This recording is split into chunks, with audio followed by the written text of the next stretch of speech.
નમસ્કાર મિત્રો, આપ જોઈ રહ્યા છો પોલાદ ગુજરાત ન્યૂઝ। ડિજિટલ લિંક મોકલી મોબાઈલ હેક કરી સિનિયર સિટીઝન સાથે 8 લાખથી વધુની છેતરપિંડી કરનાર 9 આરોપી ઝડપાયા। વેસ્ટર્ન રેલવેમાંથી નિવૃત્ત થયેલા એક સિનિયર સિટીઝનને પેન્શન શરૂ કરાવવાના બહાને ઠગબાજોએ ડિજિટલ લિંક મોકલી તેમનો મોબાઈલ હેક કરી લીધો હતો અને પ્રોવિડન્ટ ફંડમાંથી 8 લાખ રૂપિયા 12,000થી વધુની રકમ ઓનલાઈન ટ્રાન્સફર કરી લીધી હતી। સાયબર સેલને ફરિયાદ મળતા સુરત સાયબર સેલે ટેકનિકલ તપાસ શરૂ કરી અને ઓપરેશન ચલાવી ઉત્તર પ્રદેશના મિર્ઝાપુર અને મધ્યપ્રદેશના રીવામાં દરોડા પાડી કુલ 9 સાયબર ઠગોને ઝડપી પાડ્યા હતા।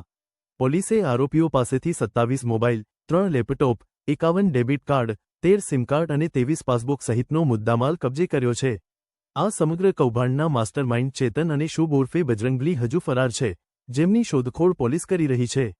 સાયબર સેલે લોકોને અજાણી લિંક અને ઓટીપી શેર ન કરવા અપીલ કરી છે। પોલાદ ગુજરાત ન્યૂઝ સુરત। ગયા વર્ષમાં 30 નવેમ્બરના રોજ એક રેલવેના કર્મચારી નિવૃત્ત થયા હતા અને નિવૃત્ત થયા બાદ એમને પ્રોવિડન્ટ ફંડનું 28 લાખ જેટલા પૈસા એમને અકાઉન્ટમાં આવ્યા। એમાંથી 20 લાખ રૂપિયાની એફડી કરાવ્યા પછી 8 લાખ રૂપિયા એમને પોતાના ખર્ચ માટે સેવિંગ બેંક એકાઉન્ટમાં સાઈડમાં રાખેલા હતા અને ત્યારે એમને એક કોલ આવ્યું અને સામેથી એમ કહેવામાં આવ્યું કે અમે લોકો ડિવિઝનલ રિજનલ રેલવે મેનેજરની ઓફિસથી બોલી રહ્યા છીએ અને તમને એક ઓટીપી આવશે અને તે ઓટીપી તમને આપશો તો પછી તમારો પેન્શન એક્ટિવેટ થઈ જશે। તો એમ કહીને એમને એક ડિજિટલ લિંક મોકલવામાં આવી અને ડિજિટલ લિંક પર ક્લિક કરવાથી એમનું ફોન હેક થઈ ગયું અને ફોન હેક કર્યા પછી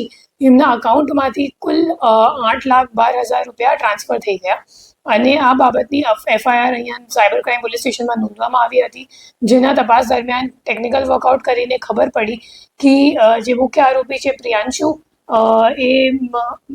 રેવાનું છે અને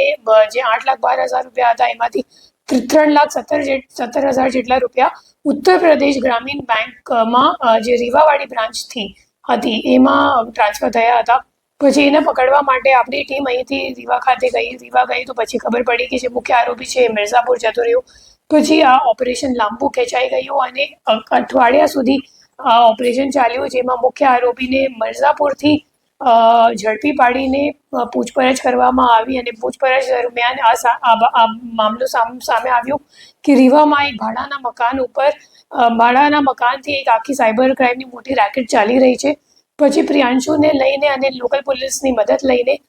ત્યાં જઈને રેડ કરવામાં આવી અને ત્યાંથી 9 આરોપીઓની ધરપકડ કરવામાં આવી અને એમને પાસેથી કુલ 27 ફોન અને 3 લેપટોપ સિવાય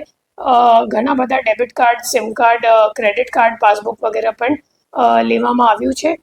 અને આરોપીઓ પાસેથી કુલ 391 જેટલા અકાઉન્ટની વિગત મળી આવેલ છે, જેમાં 119 એનસીસીઆરપી કમ્પ્લેન્ટ્સ નોંધાયેલ છે અને ટોટલ જે ફ્રોડનો આંકડો અત્યાર સુધીમાં સામે આવ્યું છે 19 કરોડ 24 લાખ જેટલું છે અને હાલ આ દિશામાં તપાસ ચાલુ